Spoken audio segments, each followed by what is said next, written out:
എന്നാൽ ഇവിടെ ഭഗീരഥിയുടെ മുന്നിൽ നിന്നും എഴുന്നേറ്റ് മുറിയിലേക്ക് പോയ ജയകൃഷ്ണൻ കോളേജിലേക്ക് പോകാൻ തയ്യാറായി താഴെയെത്തി. തണൽ മരച്ചുവട്ടിൽ ബെഞ്ചിലിരിക്കുന്ന ദേവൂട്ടിയുടെ അടുത്തേക്ക് പോകാതെ ബൈക്കുമെടുത്ത് പോവുകയും ചെയ്തു. തന്നോട് പിണങ്ങി തന്നെയൊന്ന് ശ്രദ്ധിക്കുക പോലും ചെയ്യാതെ കോളേജിലേക്ക് പോകുന്ന ജയകൃഷ്ണനെ നോക്കി അവൾ അങ്ങനെ നിന്നു. അവൻ പൊയ്ക്കഴിഞ്ഞതും ദേവൂട്ടി മുകളിൽ മുറിയിലെത്തി. താൻ ഇപ്പോൾ കഴിച്ചുകൊണ്ടിരിക്കുന്ന ഗുളികകളെല്ലാം എടുത്തു നോക്കി. ഈ സമയം അവളുടെ മനസ്സിൽ ഇന്നു മുതൽ ഈ മരുന്നുകൾ ഒന്നും കഴിക്കാൻ പാടില്ല. ജയേട്ടൻ കാണാതെ ഓരോ ദിവസവും അത് എടുത്തു മാറ്റിയ ശേഷം കഴിച്ചെന്ന് കള്ളം പറയാം. എന്നിട്ട് അതെല്ലാം കൂടി നശിപ്പിച്ചു കളയാം അവൾ തീരുമാനിക്കുന്നു. കൂടാതെ തനിക്ക് കഴിക്കാനുള്ള ഭക്ഷണങ്ങൾ താൻ തന്നെ എടുത്തു കഴിക്കുന്നതാണ് നല്ലത്. അതും അടുക്കളയിൽ വന്ന് നാണിയമ്മയ്ക്കൊപ്പം ഇരുന്ന് കഴിക്കാനും തീരുമാനിക്കുന്നു. മാത്രമല്ല ഇന്നു മുതൽ തനിക്കുള്ള രാത്രി ഭക്ഷണം സ്വന്തം കൈകൊണ്ട് ഉണ്ടാക്കി കഴിക്കാനും തീരുമാനിച്ചു അവൾ. തന്നെയും തൻ്റെ വയറ്റിൽ വളരുന്ന ആ കുരുന്നു ജീവനെയും ഏതു വിധത്തിലും ഇല്ലാതാക്കാൻ കാത്തിരിക്കുന്ന ആ കഴുകന്മാരുടെ കൈകളിൽ നിന്നും രക്ഷപ്പെടുക എന്ന ഉദ്ദേശത്തോടെ ദേവൂട്ടി കണക്കുകൂട്ടി മുന്നോട്ടു പോകാൻ തീരുമാനിക്കുന്നു. കാരണം ഇന്നത്തെ ഈ തന്ത്രം നടക്കാതെ പോയ സ്ഥിതിക്ക് ഇനി ഏതു വിധത്തിലും തന്നെ ഇല്ലാതാക്കാൻ അവർ ശ്രമിക്കുമെന്ന് ദേവൂട്ടിക്ക് ഉറപ്പുണ്ടായിരുന്നു. അങ്ങനെ ആ ഒരു ഉറപ്പ് മനസ്സിൽ തോന്നിയ നിമിഷം മുതൽ ദേവൂട്ടിയുടെ ഉള്ളിൽ ഭയവും സങ്കടവും തോന്നി. എങ്കിലും അതെല്ലാം മനസ്സിൽ അടക്കി നിർത്തിയ ശേഷം ഇതിൽ നിന്നെല്ലാം രക്ഷപ്പെടാനുള്ള തന്ത്രങ്ങൾ നെയ്യാൻ തുടങ്ങി അവളും. എന്നാൽ ഇവിടെ ഇവർക്ക് ഇരുവർക്കുമിടയിൽ ഇതൊന്നും അറിയാതെ ഒരു വിഡ്ഢിയായി നിൽക്കുന്ന ജയകൃഷ്ണനെക്കുറിച്ചും അവൾ ഓർത്തു. ആ ഒരു നിമിഷം ദേവൂട്ടിയുടെ മനസ്സ് കുറ്റബോധത്താൽ ഒന്ന് തേങ്ങിപ്പോയി. കാരണം തന്നെ സ്നേഹിച്ചു എന്ന ഒരു കുറ്റത്തിനാണ് ആ പാവത്തിന് ഇങ്ങനെയൊരു വേഷം കെട്ടേണ്ടി വന്നതെന്ന് ഓർത്തായിരുന്നു അവളുടെ ആ സങ്കടം. എന്നാൽ ഇവിടെ രാവിലെ അവിടെ നിന്നും ദേവൂട്ടിയോട് അന്നാദ്യമായി പിണങ്ങി കോളേജിലേക്ക് പോയ ജയകൃഷ്ണൻ അന്നല്പം വൈകിയാണ് ചെമ്പകശ്ശേരിയിൽ തിരിച്ചെത്തിയത്. മുറിയിലെത്തിയ ജയകൃഷ്ണനെ കണ്ട് ദേവൂട്ടി ഇന്നെന്താണ് ഇത്രയും താമസിച്ചതെന്ന് ചോദിക്കുന്നു. എന്നാൽ അവളുടെ ആ ചോദ്യത്തിന് മറുപടി നൽകാതെ ജയകൃഷ്ണൻ പുറത്തേക്കിറങ്ങി ടെറസിലെ ബാൽക്കണിയിൽ ചെന്ന് നിന്നു. തുടർന്ന് അല്പം കഴിഞ്ഞതും ഊഞ്ഞാൽ കസേരയിൽ പോയിരുന്നു. എന്നാൽ തൻ്റെ ചോദ്യങ്ങൾക്ക് മറുപടി പറയാതെ തൻ്റെ മുന്നിൽ നിന്നുമുള്ള ആ ഒരു ഒഴിഞ്ഞുപോക്ക് വകവയ്ക്കാതെ ദേവൂട്ടി അവനു പിന്നാലെ കൂടി. അവനോട് മിണ്ടാനുള്ള ശ്രമത്തിലായിരുന്നു അവൾ. എന്നാൽ ജയകൃഷ്ണൻ അവളിൽ നിന്നും ഒഴിഞ്ഞു മാറുന്നു. അന്നു രാത്രി ഭക്ഷണം കഴിക്കാൻ ദേവൂട്ടിയെ വിളിക്കാതെ ഒറ്റയ്ക്കാണ് അവൻ പോയത്. എല്ലാവർക്കുമൊപ്പം ഭക്ഷണം കഴിക്കാൻ ചെന്നിരുന്നുവെങ്കിലും അവന് പക്ഷേ ദേവൂട്ടി ഒപ്പമില്ലാതെ ഭക്ഷണം പോലും കഴിക്കാൻ കഴിയില്ല എന്ന് മനസ്സിലാകുന്നു. അതോടെ ജയകൃഷ്ണൻ വിളമ്പിവച്ച ഭക്ഷണം അല്പം പോലും കഴിക്കാതെ അവിടെ നിന്നും എഴുന്നേറ്റ് പോകുന്നു. തന്നെ കൂട്ടാതെ ജയകൃഷ്ണൻ ഭക്ഷണം കഴിക്കാൻ പോയതിൽ ദേവൂട്ടിക്ക് നല്ല വിഷമമുണ്ടായിരുന്നു. എങ്കിലും അതിലുപരിയായി സമാധാനവും സന്തോഷവുമാണ് അവൾക്ക് തോന്നിയത്. കാരണം തന്നെ വകവരുത്താൻ കാത്തിരിക്കുന്ന ശത്രുപക്ഷത്തിൻ്റെ മുന്നിൽ നിന്നും ഇന്ന് രക്ഷപ്പെടാൻ കഴിഞ്ഞതിൻ്റെ സന്തോഷം. അതായിരുന്നു അവളുടെ ഉള്ളിൽ. ഈ സമയം വിളമ്പിവച്ച ഭക്ഷണത്തിന് മുന്നിൽ നിന്നും ഒരു ഗ്ലാസ് വെള്ളം മാത്രം എടുത്തു കുടിച്ചുകൊണ്ട് എഴുന്നേറ്റ് പോയ ജയകൃഷ്ണൻ നേരെ പോയത് ഹാളിൽ ടിവിയുടെ മുന്നിലേക്കായിരുന്നു. ടിവിക്ക് മുന്നിൽ കുറേ നേരം ഇരുന്നു അവൻ. എന്നാൽ അവിടെയിരിക്കെ ജയകൃഷ്ണൻ്റെ മനസ്സ് മുഴുവൻ ദേവൂട്ടിയുടെ മുഖം മാത്രമായിരുന്നു. അവളോട് പിണങ്ങേണ്ടി വന്നതിൻ്റെ കുറ്റബോധമായിരുന്നു. അങ്ങനെ ആ ടിവിക്ക് മുന്നിലിരുന്ന ജയകൃഷ്ണൻ ഒടുവിൽ മുകളിൽ മുറിയിലേക്ക് നടന്നു. ഈ സമയം താഴെ ഡൈനിങ് ഹാളിൽ വിളമ്പിവച്ച ഭക്ഷണം പോലും കഴിക്കാതെ ജയകൃഷ്ണൻ എഴുന്നേറ്റ് പോയത് കണ്ട് ഭഗീരഥിയടക്കം അവിടെയിരുന്നവരുടെയെല്ലാം മനസ്സുകളിൽ അവൻ ഭക്ഷണം കഴിക്കാത്തതിലുള്ള വിഷമമായിരുന്നില്ല അവർക്ക്. മറിച്ച് അവനോട് വല്ലാത്ത ഒരുതരം ദേഷ്യവും നീരസവുമായിരുന്നു. ഒപ്പം അവർ തമ്മിൽ അവനെ കളിയാക്കുകയും ചെയ്തുകൊണ്ട്. ഭാര്യ ഭക്ഷണം കഴിക്കാൻ വരാത്തതിനാൽ ഭർത്താവിന് വിശപ്പില്ല. കണ്ടില്ലേ, വിളമ്പിവച്ച ഭക്ഷണത്തിന് മുന്നിൽ നിന്നല്ലേ എഴുന്നേറ്റ് പോയത് ഒരു വലിയ ഭാര്യസ്നേഹിയെ. അങ്ങനെ ജയകൃഷ്ണൻ വലിയൊരു ഭാര്യസ്നേഹിയാണെന്ന് പറഞ്ഞ് അവനെ അവർ കളിയാക്കുമ്പോഴും അവരുടെയെല്ലാം മനസ്സുകളിൽ അവർ ഓരോ കാര്യം പറയാതെ പറഞ്ഞു. ദേവൂട്ടിയോടുള്ള അവൻ്റെ ആ സ്നേഹം, അതിൻ്റെ ആഴം, അത് അവർ മനസ്സിലാക്കിയതിലും വളരെ വളരെ ആഴത്തിലുള്ളതാണെന്ന് സത്യം. പിന്നെ ദേവൂട്ടിയോടുള്ള അവൻ്റെ ഈ ദേഷ്യവും പിണക്കവുമെല്ലാം എന്തു കാരണത്താൽ ഉണ്ടായതാണെന്നും അവർ ഓരോരുത്തരും ഓർക്കാതിരുന്നില്ല. അങ്ങനെ ഒന്നും സംഭവിച്ചിട്ടില്ലായിരുന്നുവെങ്കിൽ ഇപ്പോൾ കണ്ട ഈ പിണക്കത്തിൻ്റെ സ്ഥാനത്ത് അവർ തമ്മിലുള്ള പ്രണയം അതാകുമായിരുന്നു എല്ലാവർക്കും കാണേണ്ടി വരിക എന്നതും മറ്റൊരു സത്യമായി നിലകൊള്ളുന്നു. എന്നാൽ ഇവിടെ ടിവിക്ക് മുന്നിലിരുന്ന് മടുത്ത ജയകൃഷ്ണൻ മുറിയിലേക്ക് ചെല്ലുമ്പോൾ കണ്ടത് തന്നോട് പിണങ്ങി കട്ടിലിൻ്റെ ഒരറ്റം ചേർന്ന് കിടക്കുന്ന ദേവൂട്ടിയായിരുന്നു. ജയകൃഷ്ണൻ അവൾക്കരികിലെത്തി. അല്പനേരം അവളെ നോക്കി അങ്ങനെ നിന്നു. ശേഷം കട്ടിലിൽ അവൾക്കടുത്തായിരുന്നു അവളുടെ തലയിൽ തലോടിക്കൊണ്ട് ദേവൂട്ടിയെ വിളിച്ചു. ദേവു. അവൾ പക്ഷേ അവൻ്റെ ആ വിളി കേട്ടിട്ടും വിളി കേൾക്കാതെ നിശബ്ദമായി അങ്ങനെ കിടന്നു. അത് കണ്ട ജയകൃഷ്ണൻ വീണ്ടും ദേവൂട്ടിയോട് ദേവു സോറി. ആ ഒരു നിമിഷത്തിൽ തോന്നിപ്പോയ ദേഷ്യത്തിൽ ഞാൻ ചെയ്തു പോയതാണ് ഇതെല്ലാം. സോറി. എനിക്ക് നീയില്ലാതെ മറ്റാരാണുള്ളത്? ആ നിന്നെ എനിക്ക് നഷ്ടപ്പെടുമെന്ന് തന്നെ നോക്കിയ ഡോക്ടർ ഉറപ്പ് പറയുമ്പോൾ ഞാൻ എന്താണ് വേണ്ടത്? നിന്നെ മരണത്തിന് വിട്ടുകൊടുക്കണോ? അങ്ങനെയെങ്കിൽ അതിലും നല്ലത് ഞാൻ സ്വയം ജീവനൊടുക്കുന്നതല്ലേ? തന്നെപ്പോലെ തന്നെ എനിക്കും നമ്മുടെ കുഞ്ഞിനെ കാണാനും താലോലിക്കാനുമെല്ലാം ആഗ്രഹവും കൊതിയും ഒക്കെയാണ്. അവനെ നഷ്ടപ്പെടുന്നതോർക്കുമ്പോൾ എൻ്റെ നെഞ്ചകം നീറുകയാണ്. പക്ഷേ നമുക്ക് അതിനുള്ള ഭാഗ്യം ദൈവം തന്നില്ല ദേവു. ആ നിലയ്ക്ക് നമുക്ക് എന്ത് ചെയ്യാനാകും? അതുകൊണ്ട് ഞാൻ പറയുന്നത് നീ ക്ഷമയോട് കേൾക്കണം. സമാധാനമായി ആലോചിച്ച് ഒരു നല്ല തീരുമാനത്തിലെത്തണം. അതിനുള്ള സമയം ഇനിയുമുണ്ട്. പിന്നെ ഈ പിണക്കം അതിനി വേണ്ട. തന്നോട് പിണങ്ങി ഇരിക്കാൻ എനിക്ക് കഴിയില്ല. അതുകൊണ്ട് വാ, എഴുന്നേൽക്ക്. നമുക്ക് ഭക്ഷണം കഴിക്കാം. എനിക്ക് നന്നായി വിശക്കുന്നുണ്ട്. ഇന്ന് ഈ നിമിഷം വരെ വെറും ഒരു ഗ്ലാസ് വെള്ളം മാത്രമാണ് ഞാൻ കഴിച്ചത്.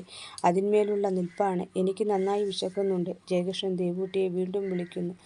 ഈ സമയം ജയകൃഷ്ണന് മുഖം കൊടുക്കാതെ അവൻ പറയുന്നതെല്ലാം കേട്ട് നിശബ്ദയായി കിടക്കുന്ന ദേവൂട്ടിയുടെ മിഴികൾ രണ്ടും നിറഞ്ഞൊഴുകുകയായിരുന്നു. കാരണം ജയകൃഷ്ണൻ്റെ മനസ്സിൽ അവളോടുള്ള അവൻ്റെ സ്നേഹത്തിൻ്റെ ആഴം അതെത്ര വലുതാണെന്ന് മനസ്സിലാക്കിയതിൻ്റെ സന്തോഷം കൊണ്ടുള്ള കണ്ണുനീരായിരുന്നു അത്. ഒപ്പം അവളുടെ മനസ്സിൽ ഭഗവാനെ, അന്ന് ഈ മനുഷ്യനെയാണോ താൻ വേണ്ട എന്ന് പറഞ്ഞ് ഒഴിവാക്കാൻ ശ്രമിച്ചത്? എന്നിട്ടും തനിക്ക് പിന്നാലെ വന്നു തൻ്റെ സ്നേഹം പിടിച്ചുവാങ്ങി. ആ പിടിച്ചുവാങ്ങിയ സ്നേഹത്തിന് പകരം അതിൻ്റെ 100 ഇരട്ടി സ്നേഹമാണ് ഇപ്പോൾ തന്നുകൊണ്ടിരിക്കുന്നത്. ആ സത്യം തിരിച്ചറിഞ്ഞ നിമിഷം മനസ്സുകൊണ്ട് 1000 തവണ ദേവൂട്ടി ജയകൃഷ്ണൻ്റെ കാലിൽ വീണു മാപ്പ് പറഞ്ഞു. ഒപ്പം നന്ദിയും. ഒടുവിൽ പരസ്പരം ഇരുവരും തമ്മിലുണ്ടായിരുന്ന ആ ചെറിയ പിണക്കങ്ങളെല്ലാം മറന്ന് ദേവൂട്ടി കട്ടിലിൽ നിന്നും എഴുന്നേറ്റു. വാഷ് ബേസിനിൽ ചെന്ന് മുഖം കഴുകി തിരിച്ചു വന്നു. ജയകൃഷ്ണനൊപ്പം താഴെ ഡൈനിങ് റൂമിലെത്തി. ജയകൃഷ്ണൻ ആവശ്യപ്പെട്ടതനുസരിച്ച് അടുക്കളയിൽ കയറി ദോശയും ചമ്മന്തിക്കറിയും ഉണ്ടാക്കി അവന് വിളമ്പിക്കൊടുത്തു. എന്നാൽ ജയകൃഷ്ണനാകട്ടെ ദേവൂട്ടിയെ പിടിച്ച് തനിക്കൊപ്പം ഇരുത്തിക്കൊണ്ട് ആ ദോശ ആദ്യം അവൻ്റെ കൈകൊണ്ട് അവൾക്ക് വാരിക്കൊടുത്തു. അങ്ങനെ അവർ ഇരുവരും ഭക്ഷണം കഴിച്ചു. ശേഷം രണ്ടാളും തിരിച്ച് മുകളിൽ മുറിയിലെത്തി. രാവിലെ നടന്ന സംഭവത്തിൽ രണ്ടാളുടെയും മനസ്സ് വല്ലാതെ കലങ്ങിമറിഞ്ഞിരുന്നു. അതുകൊണ്ടുതന്നെ എന്തു പറയണം, എങ്ങനെ പറയണം എന്നൊരാശയക്കുഴപ്പത്തിൽ ഇരുവരും നിശബ്ദരായിരുന്നു. ഈ സമയം പതിവ് പോലെ ദേവൂട്ടി ജനാലയ്ക്കരികിലെത്തി പുറത്തേക്ക് നോക്കി അങ്ങനെ നിന്നു. അവൾക്ക് പിന്നാലെയായി ജയകൃഷ്ണനും വന്നു നിന്നു. ഈ സമയം രണ്ടാളുടെയും മനസ്സുകൾ തമ്മിൽ എന്തൊക്കെയോ പറയാതെ പറഞ്ഞു. എന്നാൽ അവൾക്ക് അടുത്തെത്തിയ ജയകൃഷ്ണൻ ജനൽക്കമ്പിൽ പിടിച്ചിരുന്ന ദേവൂട്ടിയുടെ കയ്യിൽ തൻ്റെ കരം ചേർത്ത് വെച്ചുകൊണ്ട് അവളുടെ കരം പിടിച്ച് വളരെ മൃദുലമായി അമർത്തി. അവൻ്റെ ആ കരസ്പർശനത്തിലൂടെ അവൻ അവളോട് ഒരുപാട് കാര്യങ്ങൾ പറഞ്ഞു. ഈ സമയം ദേവൂട്ടിയും അവളുടെ മനസ്സും അവൻ്റെ നെഞ്ചിലെ ചൂട് അത് വല്ലാതെ കൊതിച്ചു. അതുകൊണ്ട് തന്നെ ദേവൂട്ടി ജനൽക്കമ്പിയിൽ പിടിച്ചിരുന്ന തൻ്റെ കൈകൾ അതിൽ നിന്നും വിട്ടുകൊണ്ട് അവനിലേക്ക് കൂടുതൽ ചേർന്ന് നിന്നു. അങ്ങനെ അവർ ഇരുവരും കൂടി ആ രാത്രി ആസ്വദിച്ചുകൊണ്ട് ജനലഴികളിലൂടെ പുറത്തെ ഇരുട്ടിലേക്ക് നോക്കി അങ്ങനെ നിന്നു. ആ രാത്രി ഇരുട്ട് വെളുത്തതോടെ ജയകൃഷ്ണനും ദേവൂട്ടിയും പഴയതുപോലെ തന്നെ ആയിത്തീർന്നു. അങ്ങനെ ദേവൂട്ടിയെ സ്നേഹിച്ചു നടക്കുമ്പോഴും ജയകൃഷ്ണൻ ദേവൂട്ടി അറിയാതെ ഡോക്ടർ രാധികയെ ചെന്നു കണ്ടു. ദേവൂട്ടി അറിയാതെ കുഞ്ഞിനെ അബോർട്ട് ചെയ്യാനുള്ള മാർഗവും തേടുന്നു. അതേ തുടർന്ന് ഡോക്ടർ രാധിക ജയകൃഷ്ണൻ്റെ കൈവശം ചില മെഡിസിനുകൾ ദേവൂട്ടിക്ക് നൽകാനായി കൊടുത്തുവിടുന്നു. ജയകൃഷ്ണൻ അതുമായി ദേവൂട്ടിക്ക് അരികിലെത്തി വൈറ്റമിൻ ടാബ്ലറ്റ്സുകളാണെന്നും ഇന്നു മുതൽ രാത്രി ഒരു നേരം 1 വീതം കഴിക്കണമെന്നും പറഞ്ഞ് അവൾക്ക് നൽകുന്നു.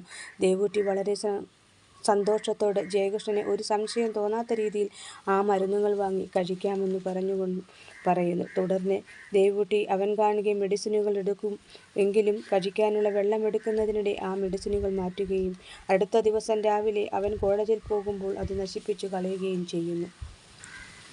അങ്ങനെ ഡോക്ടർ കൊടുത്ത 5 ഗുളികകളും ദേവൂട്ടി നശിപ്പിച്ചു കളയുന്നു. എന്നാൽ ഇവിടെ ജയകൃഷ്ണൻ താൻ കൊടുത്ത ഗുളികകളുടെ ഫലം അറിയാൻ കാത്തിരിക്കെ ദേവൂട്ടിയിൽ ഡോക്ടർ പറഞ്ഞതുപോലെയുള്ള യാതൊരുവിധ മാറ്റങ്ങളും കാണാൻ കഴിഞ്ഞില്ല. അതോടെ ജയകൃഷ്ണൻ കൂടുതൽ നിരാശനാകുന്നു. ഈ സമയം ദേവൂട്ടിയുടെ നാശം കാണാൻ കാത്തിരിക്കുന്ന ഭഗീരഥിയും കൂട്ടരും ഇങ്ങനെയൊരു റിസൾട്ട് തന്നെയാണ് ദേവൂട്ടിയിൽ നിന്നും പ്രതീക്ഷിച്ചിരുന്നത്. അതുകൊണ്ടുതന്നെ ഈ ഗുളികകൾ കഴിച്ചിട്ട് ദേവൂട്ടിക്ക് ഒന്നും സംഭവിക്കാത്തതിൽ പ്രത്യേകിച്ച് ഒന്നും തന്നെ തോന്നിയിരുന്നില്ല അവർക്ക്. അങ്ങനെ ജയകൃഷ്ണനെ മുൻനിർത്തി ദേവൂട്ടിയെ ഇല്ലാതാക്കാൻ അവർ ചെയ്ത ശ്രമങ്ങളെല്ലാം ദേവൂട്ടി തന്ത്രപരമായി നേരിടുകയും അതിൽ നിന്നും രക്ഷപ്പെട്ടു നിൽക്കുകയും ചെയ്തുകൊണ്ടേയിരുന്നു.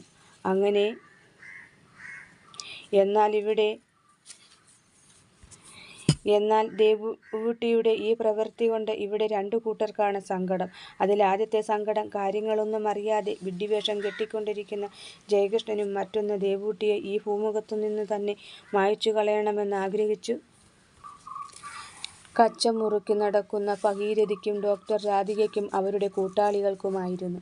എന്നാൽ ഭഗീരഥിയും കൂട്ടുകാരും വീണ്ടും ജയകൃഷ്ണനെ മുൻനിർത്തി ഒരു അറ്റകൈ പ്രയോഗത്തിന് ഒരുങ്ങുകയാണിവിടെ.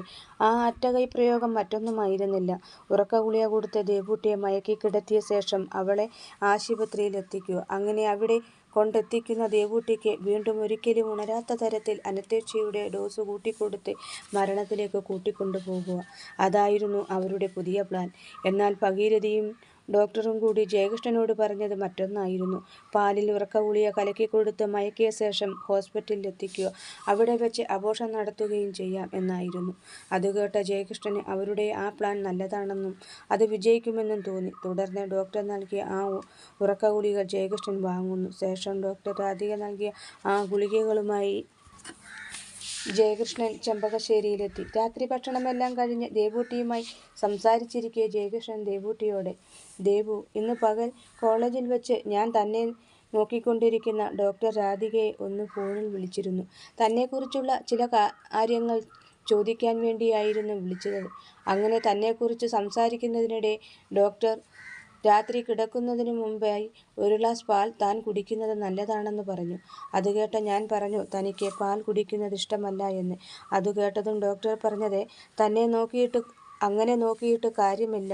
ഇപ്പോൾ തന്നെ വൈറ്റമിൻസുകളുടെ കുറവ് കൊണ്ടാണ് തനിക്ക് ഈ കുഴപ്പങ്ങളെല്ലാം സംഭവിച്ചിരിക്കുന്നത്.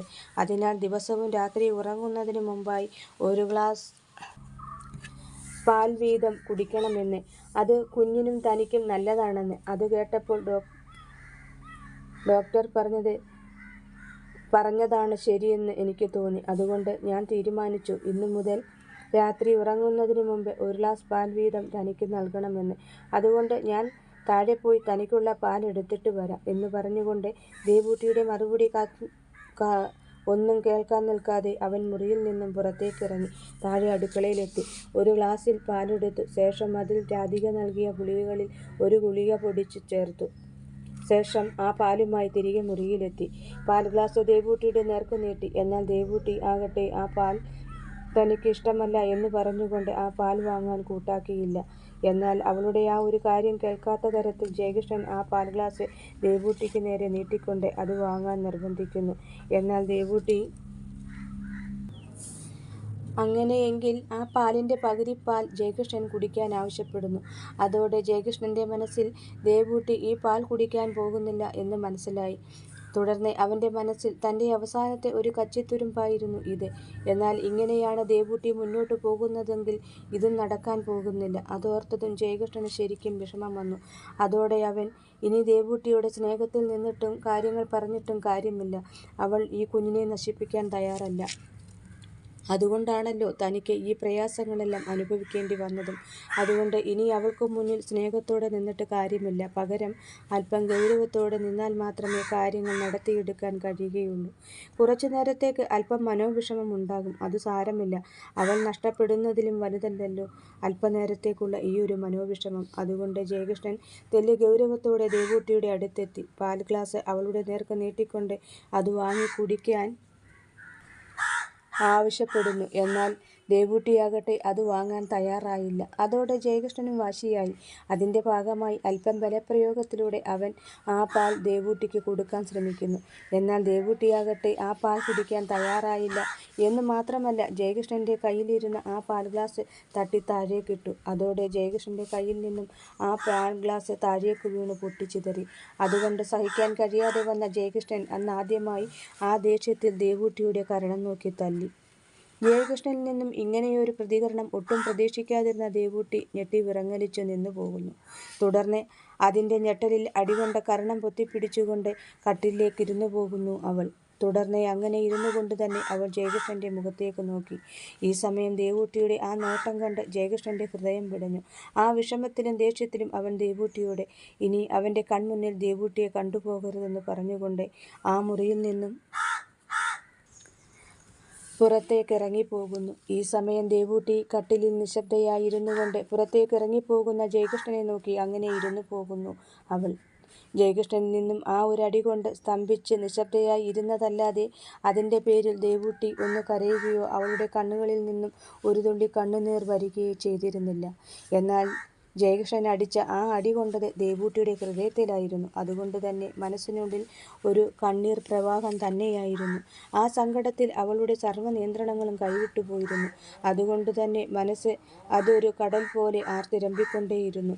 കൂട്ടത്തിൽ ജയേട്ടൻ തന്നെ തല്ലിയതും ഈ കാട്ടിയ ദേഷ്യവുമെല്ലാം സത്യം എന്താണെന്നറിയാതെയുള്ള പ്രവൃത്തികളാണെന്നറിയാമായിരുന്നു എങ്കിലും അവളുടെ മനസ്സിന്റെ ഉള്ളിന്റെ ഉള്ളിൽ അവളുടെ അഭിമാനത്തെ വ്രണപ്പെടുത്തുന്നത് പോലെ തോന്നി അവൾക്ക് ഈയൊരടി. ആ ഒരു ദേഷ്യത്തിൽ ദേവൂട്ടി തനിക്ക് ഡോക്ടർ പറഞ്ഞതിൻ പ്രകാരം ജയകൃഷ്ണൻ വാങ്ങിക്കൊണ്ടുവന്ന എല്ലാ മെഡിസിനുകളും അവൾ വാരി നിലത്തേക്കെറിഞ്ഞു. ഇതിനിടെ നിലത്ത് വീണുകിടന്ന പൊട്ടിയ ഗ്ലാസിന്റെ ഒരു ചില്ലുകൊണ്ട് ദേവൂട്ടിയുടെ കാൽ മുറിഞ്ഞു. അതോടെ കാലിൽ നിന്നും രക്തമൊഴുകാൻ തുടങ്ങി. അത് മുറിയിൽ അങ്ങിങ്ങു വീണു. ഒടുവിൽ ദേവൂട്ടി തനിയെ കാലിലെ ആ മുറിവ് വെച്ചുകെട്ടി. അപ്പോഴേക്കും മുറിവിന്റെ വേദനയിലും രക്തമൊഴുകിയതിന്റെ ക്ഷീണവും കാരണം അവളുടെ ശരീരം വല്ലാതെ തളരുന്നതുപോലെ തോന്നിയ ദേവൂട്ടി കട്ടിലിൽ താഴെയുള്ള ആ ചെറിയ സെറ്റിയിലേക്ക് കിടന്നു. അങ്ങനെ കിടന്ന് അവൾ മയങ്ങിപ്പോകുന്നു. ഈ സമയം ദേവൂട്ടിയെ തല്ലിയതിനു ശേഷം മുറിയിൽ നിന്നും പുറത്തേക്ക് പോയ ജയകൃഷ്ണൻ നേരെ പോയത് താഴെ അമ്മ ഭഗീരഥിയുടെ അടുത്തേക്കായിരുന്നു. അവർക്കരികിലെത്തിയ അവൻ ഭഗീരഥിയോട് കാര്യങ്ങളെല്ലാം പറഞ്ഞു. ഒപ്പം അവന് ദേവൂട്ടിയെ തല്ലേണ്ടതായി വന്നു എന്നും പറയുന്നു. അത് കേട്ട ഭഗീരഥി ദേവൂട്ടിയെ തല്ലേണ്ടിയിരുന്നില്ല എന്ന് പറഞ്ഞ് ജയകൃഷ്ണനെ ശകാരിക്കുന്നു. ഒപ്പം അവരുടെ ആ കഴുകൻ മനസ്സിൽ ദേവൂട്ടി ആ പാൽ കുടിച്ചില്ല എങ്കിൽ പോലും അവർക്കിടയിൽ ഇങ്ങനെ ചില പൊട്ടലും ചീറ്റലുമായ സംഭവങ്ങൾ ഉണ്ടായിക്കഴിഞ്ഞു എന്നോർത്തപ്പോൾ വലിയ സന്തോഷവും തോന്നി. ഈ സമയം ജയകൃഷ്ണനാകട്ടെ തന്റെ മനസ്സിലെ പ്രയാസങ്ങൾ അമ്മ ഭഗീരഥിയോട് പറഞ്ഞതിനു ശേഷം വീടിന് പുറത്തേക്ക് ഇറങ്ങിപ്പോകുന്നു. എന്നാൽ ഇവിടെ ജയകൃഷ്ണൻ തന്നോട് വന്നു പറഞ്ഞ ആ ഒരു സന്തോഷ വാർത്ത ചൂടാറും മുമ്പേ ഭഗീരഥി തന്റെ കൂട്ടുകക്ഷികളോടും പറയുന്നു. അത് കേട്ട് അവരുടെ മനസ്സുകളിൽ ഒന്ന് കുളിരുകോരി. ഒപ്പം അവർ ദേവൂട്ടിയും ജയകൃഷ്ണനും തമ്മിലുള്ള ഈയൊരു പിണക്കം വലുതാക്കി രണ്ടാളെയും രണ്ടു തട്ടുകളിലാക്കണമെന്ന് ഭഗീരഥിയോട് പറഞ്ഞു. എന്നാൽ ഇത് കേട്ടുനിൽക്കുന്ന ഭഗീരഥിയുടെ മനസ്സിൽ അവർ പറയാതെ തന്നെ ഈ ഒരു കാര്യം അവർ മനസ്സിൽ ഉറപ്പിച്ചു കഴിഞ്ഞിരുന്നു. തുടർന്ന് ഭഗീരഥിയും കൂട്ടരും ദേവൂട്ടിയെ ഒറ്റയടിക്ക് കൊല്ലാൻ കഴിയില്ല എങ്കിൽ ഇഞ്ചിഞ്ചായി അവളെ ഇല്ലാതാക്കാൻ തീരുമാനിക്കുന്നു. ഈ സമയം പുറത്തേക്കിറങ്ങിപ്പോയ ജയകൃഷ്ണൻ തിരിച്ചു മുകളിൽ മുറിയിലെത്തി നോക്കുമ്പോൾ കണ്ടത് മുറിയിലാകെ ദേവൂട്ടി കഴിക്കുന്ന ഗുളികകൾ ചിതറിക്കിടക്കുന്നതാണ്. തന്നോടുള്ള ദേഷ്യത്തിന് ദേവൂട്ടി മറ്റു ഗുളികകളും എടുത്ത് എറിഞ്ഞു കളഞ്ഞിരിക്കുന്നു എന്ന് സ്വയം പറഞ്ഞുകൊണ്ട് നിലത്തേക്ക് നോക്കുമ്പോൾ കണ്ടു നിലത്ത് പലയിടത്തും കിടക്കുന്ന ചോരപ്പാടുകൾ. അത് കണ്ട ജയകൃഷ്ണൻ ഒന്ന് ഭയന്നു. തുടർന്ന് അവൻ ദേവൂട്ടിയെ നോക്കി. അപ്പോൾ കണ്ടു സെറ്റിയിൽ ചുരുണ്ടുകൂടി കിടക്കുന്ന ദേവൂട്ടിയെ. അവൻ പെട്ടെന്നോടി അവൾക്കരികിലെത്തി. അവളെ വിളിക്കാൻ തുടങ്ങവേ കണ്ടു കാലിലൊരു കെട്ട്. അതോടെ ജയകൃഷ്ണന് കാര്യം മനസ്സിലായി. തന്റെ കയ്യിൽ നിന്നും ദേവൂട്ടി തട്ടി താഴേക്കിട്ട് പൊട്ടിച്ചിതറിയ ഗ്ലാസിന്റെ ചില്ലുകൊണ്ട് അവളുടെ കാൽ മുറിഞ്ഞതാണ് എന്ന്. അതോടെ ജയകൃഷ്ണൻ ദേവൂട്ടിയെ വിളിക്കാതെ അല്പനേരം അങ്ങനെ നിന്നു. ശേഷം ഡ്രസ്സ് മാറി അവിടെ നിന്നും പുറത്തേക്കിറങ്ങിപ്പോയി. രാത്രി ഏറെ വൈകിയാണ് അവൻ തിരിച്ചെത്തിയത്. ഇതിനിടെ തളർച്ചയിൽ മയങ്ങിപ്പോയ ദേവൂട്ടി ഉണർന്നു. നിരന്നുവാരി കിടന്ന മരുന്നുകളെല്ലാം തൂത്തുവാരി കളഞ്ഞ് മുറി തുടച്ച് വൃത്തിയാക്കി. ശേഷം അവളും ഒന്ന് കുളിച്ചു വേഷം മാറി. പക്ഷേ രാത്രി ഭക്ഷണം കഴിക്കാൻ അവൾ പോയിരുന്നില്ല. പുറത്തെ ബാൽക്കണിയിലെത്തി ഊഞ്ഞാൽ കസേരയിൽ വന്ന് കണ്ണുകളടച്ച് അങ്ങനെ കിടന്നു. അങ്ങനെ കണ്ണുകളടച്ച് കിടക്കുന്ന അവൾ ഇന്ന് നടന്നതും ഇനിയും മുന്നോട്ട് നടക്കാൻ സാധ്യതയുള്ളതുമായ കാര്യങ്ങളെക്കുറിച്ച് കുറേയേറെ ആലോചിച്ചു. ഒപ്പം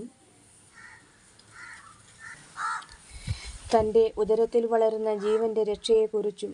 അങ്ങനെ ആ ആലോചനയ്ക്കൊടുവിൽ ഹൃദയം മുറിഞ്ഞു പോകുന്ന വേദനയോടെ അവൾ ഒരു തീരുമാനത്തിൽ എത്തിച്ചേരുകയും ചെയ്തു. ആ രാത്രി വളരെ വൈകിയാണ് ജയകൃഷ്ണൻ തിരിച്ചെത്തിയത്. തുടർന്ന് മുറിയിലെത്തിയ ജയകൃഷ്ണൻ നോക്കുമ്പോൾ കണ്ടത് നിരന്നുവാരി കിടന്ന മുറി വൃത്തിയായി കിടക്കുന്നതാണ്. ഒപ്പം ദേവൂട്ടി താഴെ സെറ്റിയിൽ കിടക്കുന്നതും. അവൻ ദേവൂട്ടിയെ വിളിക്കാതെ കട്ടിലിൽ വന്നു കിടന്നു തനിച്ച്. അടുത്ത ദിവസം രണ്ടാളും തമ്മിൽ മുഖാമുഖം ഒന്ന് നോക്കുകയോ എന്തെങ്കിലും സംസാരിക്കുകയോ ചെയ്തിരുന്നില്ല. രാവിലത്തെ ബ്രേക്ക്ഫാസ്റ്റ് പോലും കഴിക്കാതെ ജയകൃഷ്ണൻ കോളേജിലേക്ക് പോകുന്നു. തുടർന്ന് അന്നും രാത്രിയിലും വൈകിയായിരുന്നു ജയകൃഷ്ണൻ വീട്ടിലെത്തിയത്. അന്നും രണ്ടാളും തമ്മിൽ ഒന്നും മിണ്ടിയതേയില്ല. എന്ന് മാത്രമല്ല, പരസ്പരം ഒന്ന് നോക്കുക പോലും ചെയ്തില്ല രണ്ടാളും. തുടർന്ന് രണ്ടാളും രണ്ടിടങ്ങളിലായി കിടന്നുറങ്ങി. അങ്ങനെ തുടർന്നുള്ള ദിവസങ്ങളിലെല്ലാം അവർ തമ്മിൽ അങ്ങനെ ഒന്നും മിണ്ടാതെ പരസ്പരം ഒന്നും നോക്കാതെ രണ്ടു ഭാഗത്തായിട്ടുള്ള കിടപ്പും തുടങ്ങിയിട്ട് ഇപ്പോൾ ഒരാഴ്ച കഴിഞ്ഞിരിക്കുന്നു. ഈ സമയം ചെമ്പകശ്ശേരിയിൽ ഭഗീരഥിയും കൂട്ടരും ജയകൃഷ്ണനും ദേവൂട്ടിയും തമ്മിലുള്ള ഈ പിണക്കം മധുരം വച്ചു കുടിച്ചുകൊണ്ടാണ് അവർ ആഘോഷിച്ചത്. എന്നാൽ ഇക്കാര്യം ദേവൂട്ടിക്കറിയാമായിരുന്നു. പക്ഷേ പാവം ജയകൃഷ്ണൻ മാത്രം ഇതൊന്നും അറിഞ്ഞിരുന്നില്ല. ഇതിനിടെ പലതവണ ദേവൂട്ടി ജയകൃഷ്ണന്റെ അരികിലെത്തി അവനോടൊന്നും മിണ്ടാൻ, താൻ ചെയ്ത തെറ്റിന് മാപ്പു ചോദിക്കാനുമായി. എന്നാൽ ജയകൃഷ്ണനാകട്ടെ അവളെ ഒന്ന് ശ്രദ്ധിക്കുക പോലും ചെയ്തിരുന്നില്ല. അത് ദേവൂട്ടിയുടെ മനസ്സിനെ ഒരുപാട് വിഷമപ്പെടുത്തിയിരുന്നു. അങ്ങനെയിരിക്കെ ഒരു തിങ്കളാഴ്ച ദിവസം ജയകൃഷ്ണൻ രാവിലെ കോളേജിലേക്ക് പോയി കഴിഞ്ഞതും ദേവൂട്ടി മുറിയെല്ലാം തൂത്തുവാരി തുടച്ച് വൃത്തിയാക്കി. ശേഷം മുഷിഞ്ഞുകിടന്ന തുണികളെല്ലാം കഴുകി ഒതുക്കി വെച്ചു. ദേവൂട്ടിയും കുളിച്ചൊരുങ്ങി. ഇപ്പോൾ സമയം പകൽ 11:30. കയ്യിൽ ഒരു ചെറിയ ബാഗുമായി ദേവൂട്ടി മുറി പൂട്ടി പുറത്തേക്കിറങ്ങി.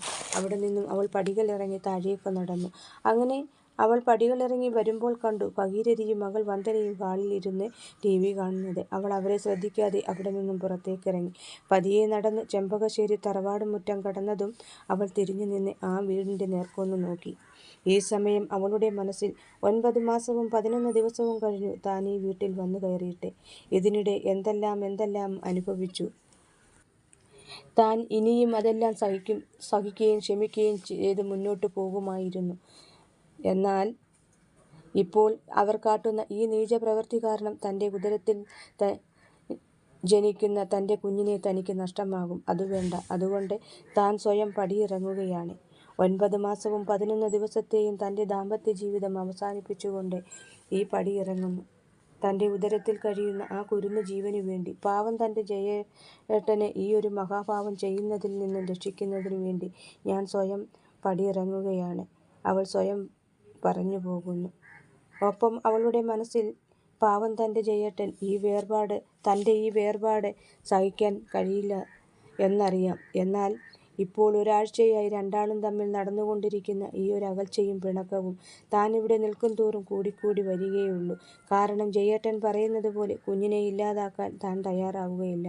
അതോടെ ഇരുവരും തമ്മിലുള്ള അകൽച്ചയും കൂടും. ഒടുവിൽ ഇവിടെയുള്ള എല്ലാവരുടെയും മുന്നിൽ വെച്ച് തനിക്ക് ഒരു ദിവസം ഇതുപോലെ പടിയിറങ്ങേണ്ടി വരും. ഇല്ല എങ്കിൽ ആ വീട്ടുകാർക്കൊപ്പം നിന്ന് ജയേട്ടൻ തന്നെ പടിയിറക്കും. അതിനുള്ള അവസരം നൽകാതെ ഇതൊന്നും അറിയാത്ത പാവം ജയേട്ടനെ ഇതിൽ കരുവാക്കാതെ സ്വയം ഇറങ്ങുന്നതാണ് നല്ലതെന്ന് തോന്നി. അതുകൊണ്ട് തന്നെ ജയേട്ടനോട് ഒരു യാത്ര പോലും പറയാതെ ഇറങ്ങുകയാണ് ഞാൻ എന്ന് സ്വയം പറഞ്ഞുകൊണ്ട് ഹൃദയം നുറങ്ങുന്ന വേദനയോടെ അവൾ ചെമ്പകശ്ശേരിയിൽ നിന്നും പടിയിറങ്ങി കൃഷ്ണപുരത്തെ തൻ്റെ നാട്ടിലേക്ക് തിരിച്ചു പോകുന്നു. തൻ്റേതെന്ന് പറയാൻ സ്വന്തമായി ഒന്നുമില്ലാത്ത ദേവൂട്ടി അവിടെ നിന്നും ജയകൃഷ്ണൻ അവൾക്ക് നൽകിയ മന്ത്രകൂടിയും കൂടാതെ മറ്റൊരു ജോഡി ഡ്രസ്സും ജയകൃഷ്ണൻ്റെ ഒരു ഫോട്ടോയും ആയിരുന്നു അവൾ തൻ്റേതെന്ന് പറഞ്ഞ് ആ ബാഗിനുള്ളിൽ എടുത്തു വെച്ചത്. അങ്ങനെ ജയകൃഷ്ണനുമായിട്ടുള്ള ദാമ്പത്യ ജീവിതം തൽക്കാലത്തേക്ക് അവസാനിപ്പിച്ചുകൊണ്ട് ദേവൂട്ടി ചെമ്പകശ്ശേരി തറവാട്ടിൽ നിന്നും സ്വയം പടിയിറങ്ങി. എന്നാൽ ഇവിടെ 9 മാസവും 11 ദിവസവും നീണ്ട ആ ദാമ്പത്യ ജീവിതത്തിനൊടുവിൽ എല്ലാം അവസാനിപ്പിച്ച് ദേവൂട്ടി കൃഷ്ണപുരത്തേക്ക് മടങ്ങിപ്പോയതറിയാതെ ദേവൂട്ടിയുമായി പിണങ്ങിയതിനു ശേഷം ഒരാഴ്ചയായി ജോലി കഴിഞ്ഞ് വൈകി വരാറുള്ള ജയകൃഷ്ണൻ ഇന്നും അതുപോലെ തന്നെ വൈകി ചെമ്പകശ്ശേരിയിലെത്തി. ജയകൃഷ്ണനും മുകളിൽ മുറിയിലെത്തി. കുളിച്ചു ഡ്രസ്സ് മാറി താഴെ ഹാളിൽ വന്നു ടിവിക്ക് മുന്നിലായി ഇരുന്നു. അന്നത്തെ ആ സംഭവത്തിന് ശേഷം രണ്ടാളും തമ്മിൽ പിണക്കമായതിനാൽ പിണക്കമായതിൽ പിന്നെ ജയകൃഷ്ണൻ ദേവൂട്ടിയെ ഒട്ടും തന്നെ ശ്രദ്ധിച്ചിരുന്നില്ല. അതുകൊണ്ട് തന്നെ ദേവൂട്ടി അവിടെ നിന്നും പോയതറിയാതെ അവൾ അവിടെ കാണുമെന്ന വിശ്വാസത്താലാണ് ജയകൃഷ്ണൻ ടിവിക്ക് മുന്നിൽ വന്നിരുന്നതും പ്രോഗ്രാമും കണ്ടതും. തുടർന്ന് പതിവ് പോലെ ദേവൂട്ടിയെ വിളിക്കാതെ മറ്റെല്ലാവർക്കുമൊപ്പം ഭക്ഷണം കഴിക്കാൻ വന്നിരുന്നു. ഭഗീരഥി അവന് ഭക്ഷണം വിളമ്പി. അതോടെ ജയകൃഷ്ണൻ ഭക്ഷണം കഴിക്കാൻ തുടങ്ങി. ഈ സമയം ജയകൃഷ്ണനെ ശ്രദ്ധിച്ചിരിക്കുകയാണ് ഭഗീരഥിയടക്കം അവിടെയുള്ള സകലരും. കാരണം ദേവൂട്ടി ഇവിടെ നിന്നും പിണങ്ങി കൃഷ്ണപുരത്തേക്ക് പോയത് കണ്ടുനിന്നവരാണല്ലോ അവർ. ദേവൂട്ടി ഈ പോയത് ജയകൃഷ്ണൻ കൂടി അറിഞ്ഞുകൊണ്ടാണോ അല്ലയോ എന്ന ഒരു സംശയത്തിൽ നിന്നതായിരുന്നു അവർ. അങ്ങനെ ഏതാണ്ട് അല്പസമയം കഴിഞ്ഞതും ദേവൂട്ടി ഇവിടെ നിന്നും പോയ കാര്യത്തിൽ ജയകൃഷ്ണനെ സംശയിച്ചു കൊണ്ടിരുന്ന ഭഗീരഥിയുടെ മനസ്സിൽ ദേവൂട്ടി ഇവിടെ നിന്നും പോയ കാര്യം ജയകൃഷ്ണൻ അറിഞ്ഞിട്ടില്ല എന്ന് മനസ്സിലാകുന്നു. അതോടെ ഭഗീരഥിയും കൂട്ടരും ഒന്ന് പതറി. ഒപ്പം അവരുടെയെല്ലാം മനസ്സിൽ കാര്യം ഇങ്ങനെയൊക്കെയാണെങ്കിലും ദേവൂട്ടി ഇവിടെ ഇല്ല എന്നറിയുമ്പോൾ ജയകൃഷ്ണനിൽ നിന്നും ഉണ്ടാകുന്ന ആ ഒരു പ്രതികരണം എന്തായിരിക്കുമെന്നൊരു പേടിയാൽ അവർ ജയകൃഷ്ണനോട് ഇക്കാര്യം പറയുന്നതെങ്ങനെയാണെന്ന് ചിന്തിച്ച് അവനോട് ആ കാര്യം പറയാൻ ഭയന്ന് അങ്ങനെ നിൽക്കുകയാണ്. എന്നാൽ ഇക്കാര്യം അവനോട് പറയാതിരുന്നാൽ അവൻ തിരിച്ച് മുറിയിൽ ചെല്ലുമ്പോൾ അവിടെ ദേവൂട്ടിയെ കാണാതെ വരുമ്പോൾ അന്വേഷിക്കും. ആ സമയം ഇക്കാര്യം അവനോട് പറഞ്ഞാൽ അവൻ തങ്ങളെ സംശയിക്കും തീർച്ച. അതോടെ ഭഗീരഥിയും കൂട്ടരും വലിയൊരു ധർമ്മസങ്കടത്തിലായിത്തീർന്നു. ഒടുവിൽ ഇക്കാര്യം അവനോട് പറയാൻ തീരുമാനിച്ചുകൊണ്ട് ഭഗീരഥി തന്നെ മുന്നോട്ട് വന്നു. അതിൻ്റെ ഭാഗമായി അവർ ജയകൃഷ്ണനെ വിളിച്ചു. ജയ. അത് കേട്ട ജയകൃഷ്ണൻ ഭഗീരഥിയുടെ മുഖത്തേക്കൊന്ന് നോക്കി. ഈ സമയം ഭഗീരഥി തുടർന്നു. ദേവൂട്ടി നിന്നോട് പ്രത്യേകിച്ച് എന്തെങ്കിലും പറഞ്ഞിരുന്നോ? അവൾ എവിടേക്കെങ്കിലും പോകുന്നതിനെക്കുറിച്ചോ മറ്റോ? ഇല്ല. എന്താ ഇപ്പോൾ അമ്മ ഇങ്ങനെയൊരു ചോദ്യം ചോദിക്കാൻ? അത് ജയ, ഞാൻ ഇപ്പോൾ എങ്ങനെയാ അത് നിന്നോട് പറയുക? പറയാതിരുന്നാലും അത് കുഴപ്പമാണ്. ഭഗീരഥിയുടെ പിടിച്ചുമുറുക്കിയുള്ള ആ കാര്യം കേട്ട് ജയകൃഷ്ണൻ്റെ ഉള്ളിൽ ടെൻഷൻ അടിക്കാൻ തുടങ്ങി. എന്നാൽ അത് പുറത്തു കാട്ടാതെ അവൻ ഭഗീരഥിയോട് എന്താണ് കാര്യം? ദേവൂട്ടിക്ക് എന്താണ് സംഭവിച്ചത്? അവൾ എവിടെ?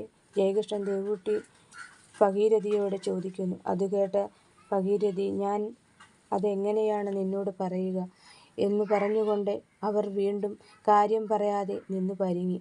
ഈ സമയം ഇതെല്ലാം കണ്ടുകൊണ്ടിരുന്ന വന്ദന പെട്ടെന്ന് പറഞ്ഞു. അതേ ജയേട്ടാ, അമ്മ പറയാൻ പോകുന്ന കാര്യം ഇതാണ്. ദേവൂട്ടി ഇവിടെയില്ല. ഇന്ന് രാവിലെ ജയേട്ടൻ കോളേജിലേക്ക് പോയി കഴിഞ്ഞതും ഏതാണ്ട് 11 മണിയോടെ ദേവൂട്ടി ഇവിടെ നിന്നും അവളുടെ വീട്ടിലേക്ക് പോയി. മുറിയിലെ മേശവലിപ്പിൽ ഒരു കത്ത് എഴുതി വച്ചിട്ടാണ് ദേവൂട്ടി അവളുടെ നാട്ടിലേക്ക് പോയത്. അതിൽ നിന്നുമാണ് അവൾ നാട്ടിലേക്ക് പോയതാണെന്ന്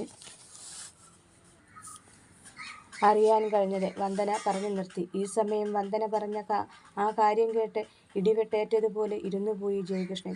തുടർന്ന് മുന്നിലിരുന്ന ഭക്ഷണപാത്രം അല്പം മുന്നിലേക്ക് നീക്കിവച്ച ശേഷം അവൻ അവിടെ നിന്നും എഴുന്നേറ്റു. എച്ചിൽ പുരണ്ട കൈ പോലും കഴുകാൻ നിൽക്കാതെ അവിടെ നിന്നും മുകളിൽ മുറിയിലെത്തി. മേശവലിപ്പ് തുറന്ന് വന്ദന പറഞ്ഞ ദേവൂട്ടി എഴുതിയ ആ കത്തെടുത്ത് നിവർത്തി അതിലേക്ക് നോക്കി. എൻ്റെ പ്രിയപ്പെട്ട ജയേട്ടാ, ഞാൻ പോകുന്നു. ആരോടും ഒരു പരാതിയോ പിണക്കങ്ങളോ ഒന്നുമില്ലാതെ എൻ്റെ വയറ്റിൽ വളരുന്ന ആ ജീവന് വേണ്ടി. ഇനി എന്നെങ്കിലും കാണാമെന്നോ കാണില്ലെന്നോ ഒരു ഉറപ്പും പറയാൻ കഴിയാത്തതിനാൽ എല്ലാം ഞാൻ വിശ്വസിക്കുന്ന എൻ്റെ ഭഗവാനിൽ സ്വയം സമർപ്പിച്ചുകൊണ്ട് ഇവിടെ നിന്നും പടിയിറങ്ങുകയാണ്. എൻ്റെ ഈ മടക്കം അത് ജയേട്ടന് ഉൾക്കൊള്ളാൻ കഴിയില്ല എന്നെനിക്കറിയാം.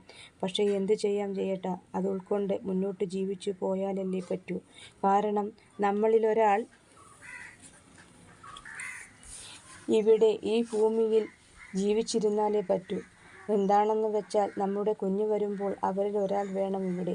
അവനെ സ്വീകരിക്കാൻ, അവനെ സ്നേഹിക്കാൻ, അവൻ്റെ ഇഷ്ടങ്ങൾ കണ്ടറിഞ്ഞ് അവനൊപ്പം നിൽക്കാൻ. അതിന് ഞാൻ നോക്കിയിട്ട് ഈ ഊമയായ എന്നേക്കാൾ നല്ലത് അവനൊപ്പം നിൽക്കാൻ അവൻ്റെ അച്ഛനായ ജയേട്ടൻ തന്നെയാണ്. അതുകൊണ്ട് ഞാൻ നമ്മുടെ കുഞ്ഞിന് ജയേട്ടന് നൽകുകയാണ്. അങ്ങനെ ഞാൻ നമ്മുടെ കുഞ്ഞിനെ ജയേട്ടന് നൽകണമെങ്കിൽ ആ കുഞ്ഞ് ജീവനോടെ ഈ ഭൂമിയിൽ ഉണ്ടാകണം. അതിന് ഇങ്ങനെയൊരു മാറ്റം അനിവാര്യമാണെന്ന് എനിക്ക് തോന്നി. അതാണ് ഞാൻ ഇവിടെ നിന്നും ഇറങ്ങിയത്. അങ്ങനെ ഇറങ്ങിയില്ലായിരുന്നുവെങ്കിൽ എൻ്റെ ജീവൻ്റെ പേര് പറഞ്ഞ് ജയേട്ടൻ ഈ കുഞ്ഞിനെ ഇല്ലാതാക്കും. ആ ഒരു പേടിയാൽ ഞാൻ മറ്റെല്ലാം മറന്നു ഇനിയും കണ്ടിട്ടില്ലാത്ത എൻ്റെ കുഞ്ഞിനു വേണ്ടി ഇവിടെ നിന്നും ഇറങ്ങുന്നു എന്ന് ദേവൂട്ടി. അതോടെ ആ കത്ത് അവസാനിക്കുന്നു. ആ കത്തിൽ അവൾ എഴുതിയത് മുഴുവൻ കുഞ്ഞിനെക്കുറിച്ചായിരുന്നു. ജയകൃഷ്ണനെക്കുറിച്ചോ അവൻ്റെ സ്നേഹത്തെക്കുറിച്ചോ ഒന്നും തന്നെ അവൾ എഴുതിയിരുന്നില്ല ആ കത്തിൽ. തുടർന്ന് ആ കത്തിൽ നിന്നും കണ്ണെടുക്കാതെ അതിലേക്ക് നോക്കി ജയകൃഷ്ണൻ അങ്ങനെ നിന്നു പോകുന്നു. ഈ സമയം ആ മനസ്സിൽ സങ്കടത്തിൻ്റെ ഒരാഴക്കടൽ ആർത്തിരമ്പുകയായിരുന്നു. ആ തിരയിലകപ്പെട്ട് അവൻ്റെ മനസ്സ് അവനിൽ നിന്നും കൈവിട്ടുപോയി കഴിഞ്ഞിരുന്നു. ആ കത്തുമായി എത്ര നേരം അങ്ങനെ തന്നെ നിന്നുവെന്ന് അവന് പോലും നിശ്ചയമില്ല. ഒടുവിൽ തൻ്റെ മനസാന്നിധ്യം തിരിച്ചെടുത്ത അവൻ അവൻ്റെ കയ്യിലിരുന്ന ആ കത്ത് ചുരുട്ടി കട്ടിലിലേക്ക് വലിച്ചെറിഞ്ഞു. ശേഷം വാഷ് ബേസിൻ്റെ അടുത്തെത്തി കയ്യിലെ എച്ചിൽ കഴുകിക്കളഞ്ഞ ശേഷം തനിക്ക് മുന്നിൽ വാഷ് ബേസിനിലെ ആ കണ്ണാടിയിലേക്ക് നോക്കി അങ്ങനെ നിന്നു. അങ്ങനെ ആ കണ്ണാടിയിലേക്ക് നോക്കി നിൽക്കെ അവൻ്റെ നെഞ്ചകം നീറിപ്പുകഞ്ഞു. ആ നീറ്റലിനിടയിൽ അവൻ ഓർത്തു, എന്താണോ താൻ നഷ്ടപ്പെടരുതെന്നോർത്ത് കഷ്ടപ്പെട്ടു മനസ്സുനൊന്ത് ചെയ്ത കാര്യങ്ങൾ അതുതന്നെയാണ് ഇന്ന് തനിക്ക് നഷ്ടമായിരിക്കുന്നത്. ഇപ്പോൾ താൻ വെറുമൊരു വിഡ്ഢിയായി. അല്ല, തന്നെ അങ്ങനെയൊരു ആളാക്കി മാറ്റിയവൾ. അതോടെ ജയകൃഷ്ണന് അവൻ്റെ മനസ്സിൻ്റെ നിയന്ത്രണം നഷ്ടപ്പെട്ടു. അവൻ തനിക്ക് മുന്നിലെ കണ്ണാടിയിൽ നിറഞ്ഞു നിൽക്കുന്ന അവൻ്റെ ആ പ്രതിബിംബത്തിലേക്ക് നോക്കി അങ്ങനെ നിന്നു.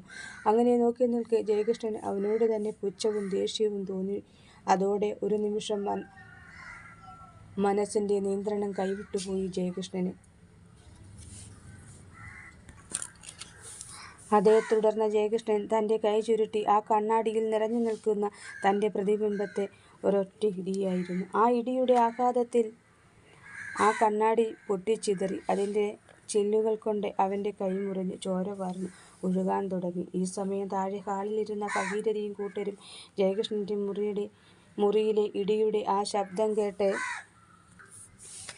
അവിടെ നിന്നും ഓടി മുകളിൽ ജയകൃഷ്ണൻ്റെ മുറിയിലെത്തി. വന്നു നോക്കുമ്പോൾ കണ്ടത്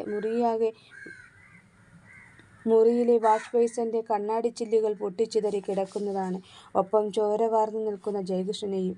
ഈ രംഗം കണ്ട് ഭഗീരഥി ഒരു നിലവിളിയോടെ ജയകൃഷ്ണൻ്റെ അടുത്തെത്തി ജയകൃഷ്ണനെ വിളിച്ചു. ജയ, എന്താ നീ ഈ കാട്ടിയത് എന്ന് ചോദിച്ചുകൊണ്ട് തനിക്കടുത്തുനിന്ന ജയനന്ദനോട് ഹോസ്പിറ്റലിൽ പോകാൻ വണ്ടി ഇറക്കാൻ പറയുന്നു.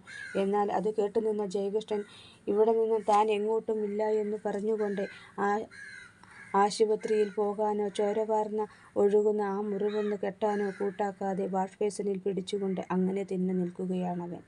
കാരണം അവൻ്റെ മനസ്സിനേറ്റ മുറിവിന് ഇതിനേക്കാൾ ആഴവും വേദനയും കൂടുതലായിരുന്നു. അതുകൊണ്ട് തന്നെ കയ്യിലെ ഈയൊരു മുറിവ് അവന് ഒന്നുമായിരുന്നില്ല. എന്നാൽ ഭഗീരഥയും കൂട്ടരും ജയകൃഷ്ണനെ അവിടെ അങ്ങനെ നിർത്താൻ അനുവദിച്ചിരുന്നില്ല. അവർ ജയകൃഷ്ണനെ ബലമായി പിടിച്ചിറക്കി ആശുപത്രിയിലേക്ക് കൊണ്ടുപോയി. 5 സ്റ്റിച്ചിനുള്ള ഒരു വലിയ മുറിവ് തന്നെ ആയിരുന്നു അവൻ്റെ കൈക്ക് സംഭവിച്ചത്. കൈക്ക് സ്റ്റിച്ചിട്ട് മരുന്ന് വെച്ച് കെട്ടിയ ശേഷം അവർ ജയകൃഷ്ണനെയും കൂട്ടി വീട്ടിലേക്ക് തിരിച്ചു വരുന്ന വഴിക്ക് ഭഗീരഥി ജയകൃഷ്ണനോട്, അവൾ ഒരു ബുദ്ധിമോശം കാട്ടി എന്ന് കരുതി നീയും അതുതന്നെ ചെയ്യാൻ പോവുകയാണോ ജയ? ഒരമ്മയാകാനുള്ള അവളുടെ ആഗ്രഹത്തെയും മോഹങ്ങളെയും നമ്മളും മനസ്സിലാക്കണം എന്ന് കരുതി അവളെ മരണത്തിലേക്ക് തള്ളിവിടണമെന്നല്ല. അവളെ സമാധാനപരമായി കാര്യങ്ങൾ പറഞ്ഞ് മനസ്സിലാക്കാൻ ശ്രമിക്കണമായിരുന്നു.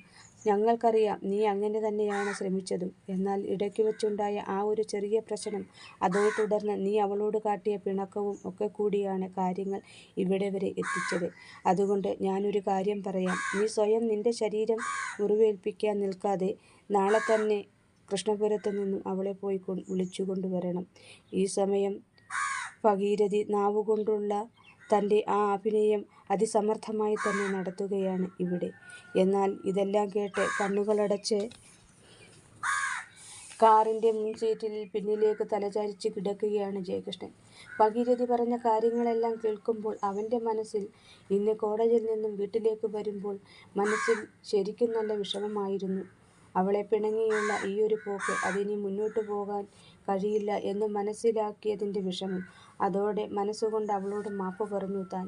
മാത്രമല്ല ഇന്ന് നേരിൽ കാണുമ്പോൾ ഒക്കെ പറഞ്ഞ് അവസാനിപ്പിക്കണമെന്നും അവളോട് പിണങ്ങി തനിക്ക് മുന്നോട്ടു പോകാൻ കഴിയില്ല എന്ന് പറയണമെന്നും ഒടുവിലെല്ലാം പരസ്പരം പറഞ്ഞു കഴിയുമ്പോൾ ഇത്രയും ദിവസം പിണങ്ങിയിരുന്നതിൻ്റെ ഇരട്ടി സ്നേഹം നൽകി അവളെ കീഴ്പ്പെടുത്തണമെന്നും എല്ലാം മനസ്സിൽ ഉറപ്പിച്ചു വന്നതായിരുന്നില്ലേ താൻ ഇവിടേക്ക്? എന്നിട്ടിവിടെ വന്നു കഴിഞ്ഞപ്പോഴോ തന്നോടൊരു വാക്കുപോലും പറയാതെ തന്നെ തനിച്ചാക്കി പോയില്ലേ അവളുടെ നാട്ടിലേക്ക്? ജയകൃഷ്ണൻ്റെ നെഞ്ചകം പിടഞ്ഞു. അമ്മയെ നഷ്ടപ്പെട്ട ഒരു കുഞ്ഞിനെ പോലെ അവൻ്റെ മനസ്സ് ഉറക്കെ കരഞ്ഞു പോകുന്നു. അവർ തിരിച്ച് ചെമ്പകശ്ശേരിയിലെത്തി. ജയകൃഷ്ണൻ നേരെ മുകളിൽ അവൻ്റെ മുറിയിലേക്ക് നടന്നു. മുറിയിലെത്തി കതക് തുറന്ന് അകത്തേക്ക് കയറിയപ്പോൾ അകത്ത് വല്ലാത്തൊരുതരം ശൂന്യത. കൂടാതെ മുറിയിൽ സാധനങ്ങളെല്ലാം അടുക്കും ചിട്ടയോടെയാണ് ഇരിക്കുന്നതെങ്കിലും എന്തൊക്കെയോ എവിടെയൊക്കെയോ ചിതറിക്കിടക്കുന്നതുപോലെ. അങ്ങനെ അലങ്കോലമായി കിടക്കുന്നത് അവൻ്റെ മനസ്സാണെന്ന് അവൻ അറിഞ്ഞിരുന്നില്ല.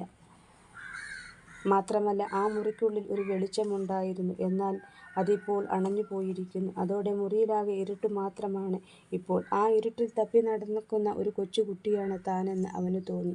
തുടർന്ന് കണ്ണുകളടച്ച് കട്ടിലിൽ അങ്ങനെ കിടന്നു അവൻ. അങ്ങനെ കിടന്നതല്ലാതെ അവൻ ഉറങ്ങാൻ കഴിഞ്ഞിരുന്നില്ല. ദേവൂട്ടിയുടെ ആ ഇറങ്ങിപ്പോക്കോടെ ആകെ അവളുടെ ഓർമ്മകൾ മാത്രമാണിപ്പോൾ ഉള്ളത്. ജയകൃഷ്ണൻ കട്ടിലിൽ നിന്നും എഴുന്നേറ്റു. ദേവൂട്ടിയുടെ ഡ്രസ്സിരിക്കുന്ന അലമാര തുറന്നു അവളുടെ ഡ്രസ്സുകളിലേക്ക് നോക്കി അങ്ങനെ നിന്നു. ശേഷം ആ ഡ്രസ്സുകൾക്ക് മീതെ തൻ്റെ കൈവിരലുകൾ പതിയെ തലോടി. ആ ഒരു നിമിഷം മനസ്സിനെ മത്തുപിടിപ്പിക്കുന്ന ദേവൂട്ടിയുടെ ആ ഗന്ധം അത് മുറിയാകെ അനുഭവപ്പെട്ടു. അതോടെ ഒരു സ്വപ്നത്തിലെന്ന പോലെ ആ മുറിക്കുള്ളിൽ എവിടെയോ അവൻ തന്നെ മറഞ്ഞിരിക്കുന്നത് പോലെ തോന്നി അവന്. അതോടെ സമനില നഷ്ടപ്പെട്ട ഒരാളെപ്പോലെ അവൻ ദേവൂട്ടിയെ വിളിച്ചു. ദേവൂട്ടി. എന്നാൽ അവളുടെ സംസാരശേഷിയില്ലാത്ത നാവുകൊണ്ടുള്ള ആ വിളിയൊച്ച അവൻ കേട്ടില്ല. അതോടെ അവൻ്റെ കണ്ണുകൾ നിറഞ്ഞൊഴുകി. ആ രാത്രിയിൽ ഒരു നിമിഷം പോയിട്ട് ഒരു സെക്കൻഡ് പോലും അവൻ അടച്ചില്ല. ആ മുറിയിലെ സമനില നഷ്ടപ്പെട്ട ഒരാളെപ്പോലെ പരതി അങ്ങനെ നടന്നു അവൻ. ഒടുവിൽ അടുത്ത ദിവസം അതിരാവിലെ തന്നെ കൃഷ്ണപുരത്തേക്ക് പോയി ദേവൂട്ടിയെ കൂട്ടിക്കൊണ്ടുവരാൻ തീരുമാനിച്ചു. അതേ തുടർന്ന് അടുത്ത ദിവസം അതിരാവിലെ കൃഷ്ണപുരത്തേക്ക് പോകാനായി ഒരുങ്ങിയിറങ്ങി ജയകൃഷ്ണൻ താഴെ വന്നു. ഈ സമയം താഴെ ഹാളിൽ അവൻ്റെ വീട്ടുകാർ എല്ലാവരും തന്നെ ഉണ്ടായിരുന്നു. ജയകൃഷ്ണൻ താഴെയെത്തി ഭഗീരഥിയോട് ദേവൂട്ടിയെ കൂട്ടിക്കൊണ്ടുവരാൻ താൻ കൃഷ്ണപുരത്തേക്ക് പോവുകയാണെന്ന് പറഞ്ഞ് അവിടെ നിന്നും തൻ്റെ ബൈക്കിൽ അവിടേക്ക് പുറപ്പെട്ടു. എന്നാൽ അവൻ ടൗണിലെത്തിയതും അവൻ്റെ ഫോൺ ബെല്ലടിച്ചു. അതോടെ ബൈക്ക് നിർത്തി ജയകൃഷ്ണൻ ഫോൺ എടുത്തു. ഈ സമയം മറുതലയ്ക്കൽ ഡോക്ടർ രാധികയായിരുന്നു. വളരെ അത്യാവശ്യമായി ജയകൃഷ്ണനെ കാണണമെന്ന് പറഞ്ഞു. അതോടെ ജയകൃഷ്ണൻ ബൈക്ക് തിരിച്ച് ഡോക്ടറുടെ അടുത്തേക്ക് വിട്ടു. ഡോക്ടർക്ക് പറയാനുള്ള കാര്യം എന്താണെന്ന് അറിഞ്ഞതിന് ശേഷം കൃഷ്ണപുരത്തേക്ക് പോകാമെന്ന് തീരുമാനിച്ചാണ് ജയകൃഷ്ണൻ ഡോക്ടറുടെ അടുത്തേക്ക് പുറപ്പെട്ടത്. തുടർന്ന് അവൻ ഡോക്ടറുടെ അടുത്തെത്തി. ഡോക്ടറെ കണ്ടു. ഈ സമയം ജയകൃഷ്ണനെ കണ്ട ഡോക്ടർ രാധിക യാതൊരുവിധ മുഖവുരയും കൂടാതെ ജയകൃഷ്ണനോട് തൻ്റെ അമ്മ ഭഗീരഥി അവിടെ നടന്ന എല്ലാ കാര്യങ്ങളും ഫോൺ ചെയ്ത് എന്നോട് പറഞ്ഞു. അങ്ങനെ കാര്യങ്ങളെല്ലാം ഞാൻ അറിഞ്ഞു. കൂടാതെ ഇന്ന് താൻ ദേവൂട്ടിയെ വിളിക്കാൻ അവളുടെ നാട്ടിലേക്ക് പോവുകയാണെന്നും. എന്നാൽ എൻ്റെ അഭിപ്രായം താൻ ഇന്ന് അവിടേക്ക് പോകണ്ട എന്നാണ്. കാരണം എന്താണെന്നല്ലേ പറയാം. അതിനു മുമ്പേ അവൾ അവിടെ നിന്നും പോയതിന് താങ്കൾക്കുള്ള മനോവിഷമം അതെത്രയാണെന്ന് എനിക്ക് മനസ്സിലാകും എന്ന് കരുതി താൻ ഇന്ന് അവളെ വിളിക്കാൻ അവിടേക്ക് ചെന്നാൽ അവൾ തനിക്കൊപ്പം വരുമെന്ന് തനിക്ക് ഉറപ്പുണ്ടോ? ഡോക്ടറുടെ ആ ചോദ്യം കേട്ട ജയകൃഷ്ണൻ അവരുടെ മുഖത്തേക്ക് നോക്കി. ഈ സമയം അത് കണ്ടുനിന്ന ഡോക്ടർ, താൻ സംശയിക്കേണ്ട. താൻ ഇന്ന് ചെന്ന് അവളെ വിളിച്ചാൽ തനിക്കൊപ്പം അവൾ വരില്ല. കാരണം അവൾ എന്തു കാരണത്താലാണോ മനസ്സുകലങ്ങി ഇവിടെ നിന്നും പോയത് ആ കാരണത്താൽ തന്നെ അവൾ തനിക്കൊപ്പം വരാൻ കൂട്ടാക്കില്ല. അതിനാൽ 1-2 ദിവസം വീട്ടുകാർക്കൊപ്പം അവിടെ നിന്ന് അവളുടെ മനസ്സിനുള്ളിലെ ആ ഭാരവും വിഷമവുമെല്ലാം ഒന്ന് ഇറക്കി വച്ച് മനസ്സൊന്ന് ശാന്തമായി കഴിയുമ്പോൾ താൻ ചെന്ന് വിളിച്ചാൽ അവളൊപ്പം വരും. അതല്ലാതെ ഇന്ന് ചെന്ന് വിളിച്ചാൽ മനസ്സിനുള്ളിലെ ആ ഒരു ഭയമുള്ളതിനാൽ അവൾ വരില്ല. അതല്ല, താൻ പോയി നിർബന്ധിച്ച് വിളിച്ചുകൊണ്ട് വന്നാൽ നമ്മൾ നടത്താൻ ഉദ്ദേശിച്ച കാര്യങ്ങൾ നടത്താൻ ദിവസങ്ങൾ മുന്നോട്ട് പോകേണ്ടി വരും. അങ്ങനെ വന്നാൽ അത് അവളുടെ ജീവന് തന്നെ ആപത്തായി തീരും. അതല്ല, അവൾ ഒന്ന് ശാന്തമായി കഴിഞ്ഞാണ് താൻ പോയി വിളിച്ചുകൊണ്ട് വരുന്നതെങ്കിൽ അപ്പോഴേക്കും അവളറിയാതെ കുഞ്ഞിനെ ഇല്ലാതാക്കാനുള്ള ഒരു വഴി നമുക്ക് കണ്ടെത്താം. ഡോക്ടർ പറഞ്ഞു നിർത്തി. ഈ സമയം ഡോക്ടർ പറഞ്ഞ കാര്യങ്ങൾ കേട്ടുനിന്ന ജയകൃഷ്ണൻ അവർ പറഞ്ഞതാണ് ശരിയെന്ന് തോന്നി. അതോടെ ഡോക്ടർ പറഞ്ഞ ആ കള്ളക്കഥ കേട്ട പാവം ജയകൃഷ്ണൻ ദേവൂട്ടിയെ കൂട്ടിക്കൊണ്ടുവരാനുള്ള തീരുമാനത്തെ നിർത്തിവച്ചുകൊണ്ട് തിരികെ ചെമ്പകശ്ശേരിയിലേക്ക് തിരിച്ചു. ഈ സമയം അവൻ്റെ മനസ്സിൽ തൻ്റെ ദേവൂട്ടിക്ക് ഒരാപത്തും ഉണ്ടാകരുത് എന്ന പ്രാർത്ഥന മാത്രമായിരുന്നു. തുടർന്ന് ചെമ്പകശ്ശേരിയിലെത്തിയ ജയകൃഷ്ണൻ ഡോക്ടർ അവനെ വിളിച്ചതും അതേ തുടർന്ന് ഹോസ്പിറ്റൽ ഡോക്ടറുടെ അടുത്തെത്തിയ തന്നോട് ഡോക്ടർ പറഞ്ഞതുമായ എല്ലാ കാര്യങ്ങളും അവൻ ഭഗീരഥിയോട് പറയുന്നു. അത് കേട്ട ഭഗീരഥിയും ഡോക്ടർ പറഞ്ഞത് തന്നെയാണ് ശരിയെന്ന് പറഞ്ഞ് ഡോക്ടർക്ക് അനുകൂലമായി സംസാരിക്കുന്നു. തുടർന്ന് അവിടെ നിന്നും ജയകൃഷ്ണൻ മുകളിൽ അവൻ്റെ മുറിയിലേക്ക് നടന്നു. മുറിയിലെത്തി ഡ്രസ്സ് പോലും മാറാൻ നിൽക്കാതെ കട്ടിലേക്ക് വീണു. അങ്ങനെ കിടന്നു അവൻ. അങ്ങനെ കിടക്കുന്ന അവൻ്റെ മനസ്സിലെ ചിന്തകൾ മുഴുവൻ ദേവൂട്ടിയെക്കുറിച്ച് മാത്രമായിരുന്നു. സംസാരിക്കാൻ കഴിയാത്ത ദേവൂട്ടി. തനിക്കൊപ്പം മാത്രമാണ് വെളിയിൽ പോകാറുള്ളത്. അങ്ങനെയുള്ള ദേവൂട്ടി ഇത്ര ദൂരം ഇവിടെ നിന്നും ഒറ്റയ്ക്ക് എങ്ങനെ പോയി? അവൻ അവനോട് തന്നെ സ്വയം ചോദിച്ചു പോകുന്നു.